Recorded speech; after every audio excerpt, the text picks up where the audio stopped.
Oh, and I'm live and I'm Dale.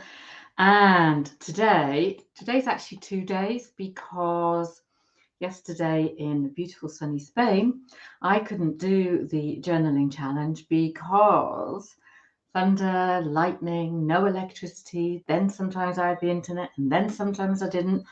So in the end, I gave up. It was a bit of a cold, wet, dreary old day. So what I'm doing this evening, well, it's my evening, is combining both day 3 and 4. So the goal is this week is to kind of get you into just exploring journaling. And then what we're going to do next week is I'm going to give you some prompts. So things to take this a little bit further. So this week it's we're exploring the why, what are the benefits, and we're really thinking about if we get a big enough why and we can connect to the benefits, then we're more likely to do some journaling. So day 3 was all about setting goals, but we're not going to set smart goals because we're journaling. And day 4 is about getting into creating a routine. And we've already talked about stacking habits, so that kind of fits with that. But goals, you don't have to make a massive goal thing about journaling. You just need to say something really simple like this: I'll journal at night 3 times a week. And then notice what happens when you make the commitment.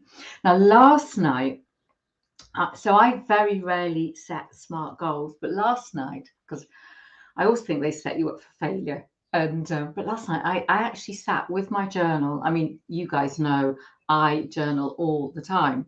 So last night I sat with my journal and I'm writing a book called, or it's about writing a healing memoir. But we're also doing the Healing Book Project, and that book is due to come out. And I've been sat writing like a complete nutcase that I am, thinking, I've got to get this ready. I'm going to talk in Marbella soon. I've got to get it. And then I thought, hang on a minute, sit down and actually do some goal setting around getting this book done. And when I actually did the smart thing, so, be specific, I got trying to think measurable, achievable, realistic, and time bound. I realised actually that it's a very foolish thing to do. And so, although I didn't do like a real smart goal setting session, I looked at how I could set a proper goal with some time frames and some other things around not only the book but the course. Then I actually could create a timeline and I knew when I was going to do stuff. But for you guys, if you're not into goal setting, all you'd have to do is go, I'm going to journal 3 times a week and notice what happens. So I've just talked about some of the goals one of the goals that I sat down and did last night. So, all of this must be on my mind to make me go and do these things. But what about other goals that you want to track? Are you trying to get fit? I, for example, have just started work with a personal trainer and I paid him up front for 4 weeks to make sure I go because I need to build some muscles to support my spine. So my spine fractured a few years ago. So I want to stay on track and monitor that fitness. So I have to admit, I felt a load of resistance. So do you have some other goals that you want to set?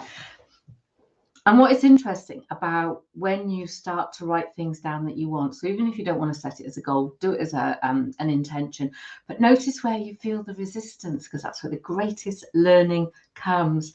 And when you write about that in your journal, be, oh yeah. And what you'll probably see is that you've got a repeated pattern of behavior and things that you truly want to do. There'll be something going on like in your head or in your heart, and you might feel fearful. There'll be something going on. Explore. Just keep digging deeper. But the whole point about day 3 is just to set a goal about, perhaps how many times a week you're going to journal. I mean, I journal practically every day. I don't always do it. Sometimes I go to bed and I think I'll pick up my pen and I'll write one word and I think, no, I'm going to go to sleep. But, in the early days, I had to do those things. So day 4 was about having a routine. Now, I talked previously about stacking habits, and here I have my famous cup of tea. So the way that I stack habits, so if I'm writing a book, I will get up early, make myself a cup of tea, come in my office, and I'll start writing, and then I'll go for a dog walk. But I have a journaling routine. So, at night, if I've had makeup on, I will clean my teeth, take my makeup off, put whatever stuff I've got on my face. I'll take my magnesium capsule or anything else that I need to take. And I get into bed, I call my girls in, and I pick up it's just sitting there. And it's like, I don't have to think about it. And if I journal in the morning, I get up, get a cup of tea. So I get up, I have a glass of water, bring a cup of tea back to bed and carry on journaling. So do you like routines? Are you somebody who wants to do something when the inspiration takes you? If you explore this thing around routines, can you create a routine? Will that work for you? And if the answer is no, and you like to do things on a whim, well, I don't know how you can have a routine and a whim, but you might like to do things like one of the things I used to do when I lived in Wales was there's really lovely, lovely beaches and they got benches on them.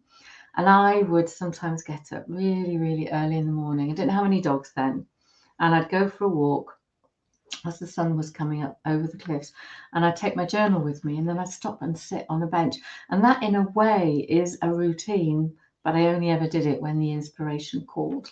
So have a think about that routine thing. Now, I'm going to keep this really, really short and sweet. So if you're watching this on YouTube or on my Facebook page, I just want to invite you to come into the Soul Writers Lounge, which is on Facebook. Talk about journaling, writing, and healing.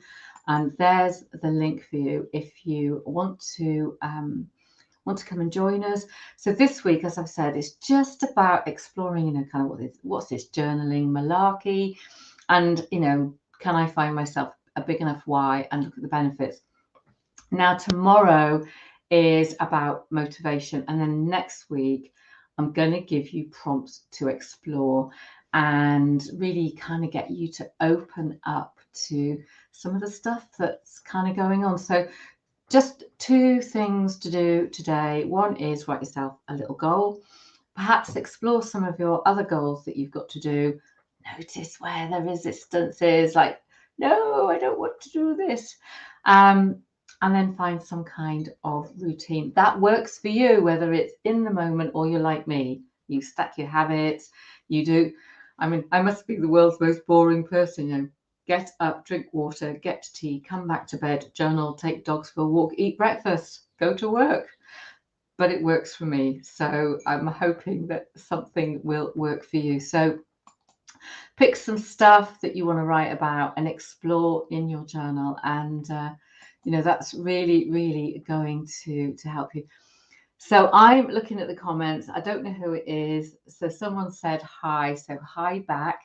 And any other comments, I'll come and in the Soul Writers Lounge, I will come and respond to you. So thank you so much for watching. And there is a course that goes with this, and you can get the coupon in the Soul Writers Lounge. So I'm going to end this broadcast because in an hour's time, Wendy and I are running the Healing Book Project, and she's talking about marketing tonight. So I need to wake myself up. I mean, love her. She's like 12:30 in her morning, and I'm 7:30 at my night. And yeah, after a long day's work to actually deliver training. So hats off to Wendy. We're going to be doing that next. And I will see you in the morning with day 5. So have a lovely, whether it's your day or evening, your night or whatever, have a absolutely fab, whatever it is, and lots of love and happy journaling. Get going. So it's bye from me.